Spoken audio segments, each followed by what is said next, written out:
বলো ওই কালো জাদু করে স্যার, আমার সব ধ্বংস করে ফেলেছে।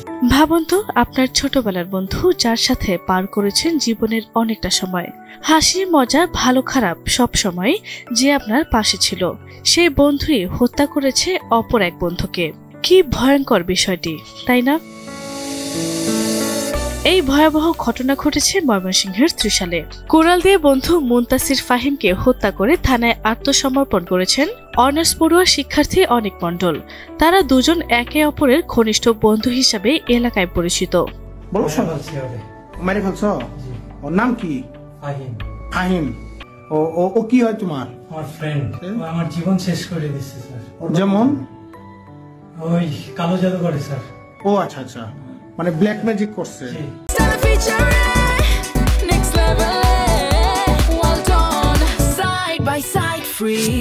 গেল বৃহস্পতিবার ২৭ নভেম্বর রাত ৯টার দিকে উপজেলার ত্রিশাল থানার বাউন্ডারি ওয়াল ঘেঁষা নজরুল একাডেমি মাঠে এই লোমহর্ষক হত্যাকাণ্ডের ঘটনা ঘটেছে। নিহত মুনতাসির ফাহিম ত্রিশাল ইউনিয়নের চিকনা গ্রামের বাসিন্দা, সাবেক মেম্বার বাদলের ছেলে। তিনি স্টুডেন্ট ভিসায় মালয়েশিয়ার একটি বিশ্ববিদ্যালয়ে লেখাপড়া করতেন। তবে মাসখানেক আগে ছুটিতে দেশে এসেছিলেন ও দুদিন পর চলে যাওয়ার কথা ছিল। অপরদিকে ঘাতক অনিক মণ্ডল টাঙ্গাইলের একটি কলেজে অনার্স পড়ুয়া শিক্ষার্থী। হত্যাকাণ্ডের আধা ঘন্টার মধ্যে ঘাতক অনিক মণ্ডল কুড়াল সহ থানায় আত্মসমর্পণ করেছিলেন বলে জানান থানার ভারপ্রাপ্ত কর্মকর্তা মনসুর আহমেদ।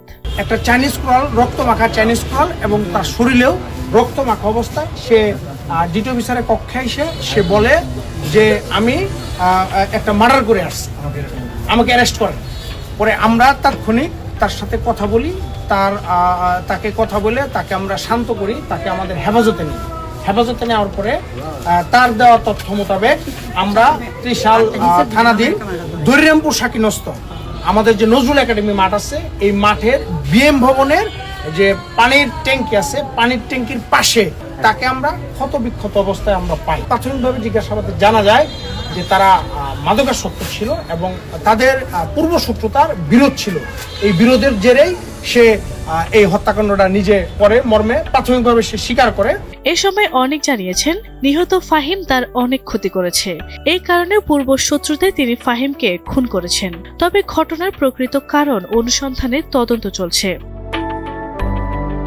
নিহত যুবকের পরিবার জানায় সন্ধ্যার পর বন্ধুদের সঙ্গে আড্ডা দেওয়ার কথা বলে বাড়ি থেকে বের হয় ফাহিম। এর ঘণ্টাখানেক পরেই এই হত্যাকাণ্ডের খবর পান তারা। আরভি ইসলাম হিমু, এনটিভি অনলাইন।